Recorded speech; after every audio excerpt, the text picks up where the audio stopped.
Welcome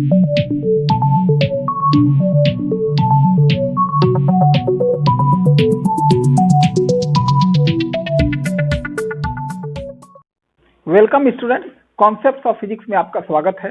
class 12 के physics में हम लोग अल्टरनेटिंग करंट लेसन देख रहे हैं, जिसमें आज का हमारा टॉपिक है एलसी ऑक्सीलेशन। ये सीबीएसई बोर्ड एग्जाम के लिए बहुत ही इंपॉर्टेंट टॉपिक है, तो इसको अच्छे तरीके से समझ लें।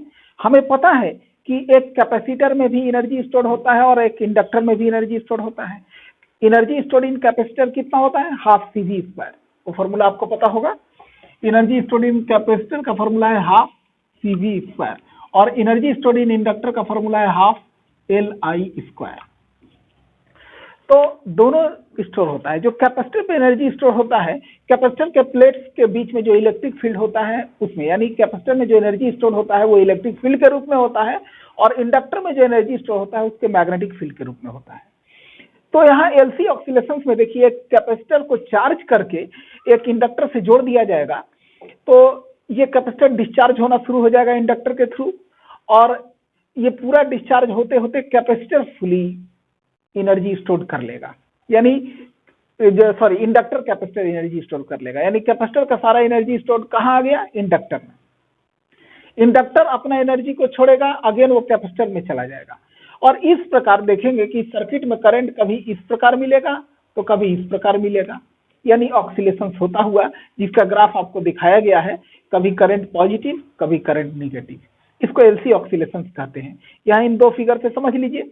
यहाँ अभी कैपेसिटर चार्ज है, कैपेसिटर में एनर्जी स्टोर है।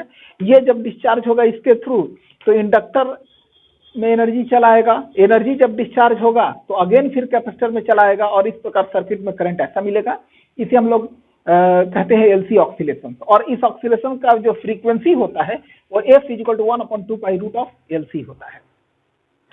तो यहाँ देखिए, यहाँ बता सकते हैं साइड में कि where L is inductor, inductance of the inductor and C is the capacitor of the capacitance. हालांकि शुरू में भी बताया हुआ है।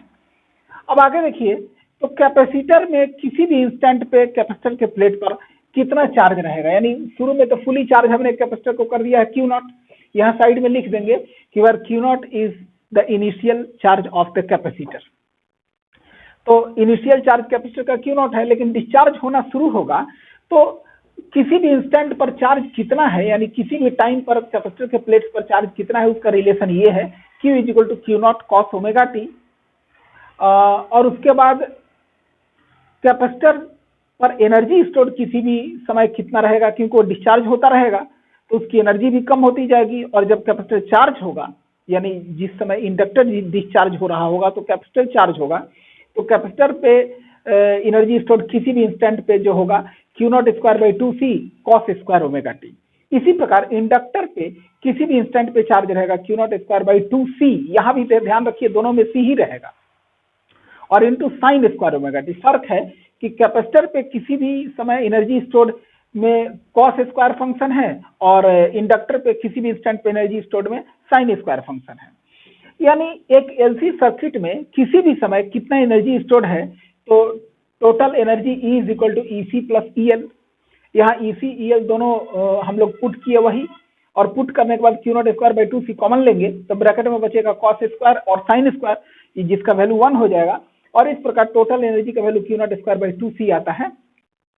यानी कि जो कैपेसिटर पे इनिशियल चार्ज हमने कितना दिया था, इनिशियल चार्ज Q0 था, तो कैपेसिटर पे इनिशियल एनर्जी स्टोर Q0²2C, और वही एनर्जी इसमें बार बार कभी एनर्जी कैपेसिटर पे रहेगा तो कभी एनर्जी कैपेसिटर पे रहेगा, लेकिन total energy of the LC circuit हमेशा कांस्टेंट रहेगा। यही आपका फुली एलसी ऑक्सीलेशंस के बारे में है। इतना बढ़िया से समझ लें, याद कर लें, बिल्कुल आसान और इम्पोर्टेंट टॉपिक है। धन्यवाद।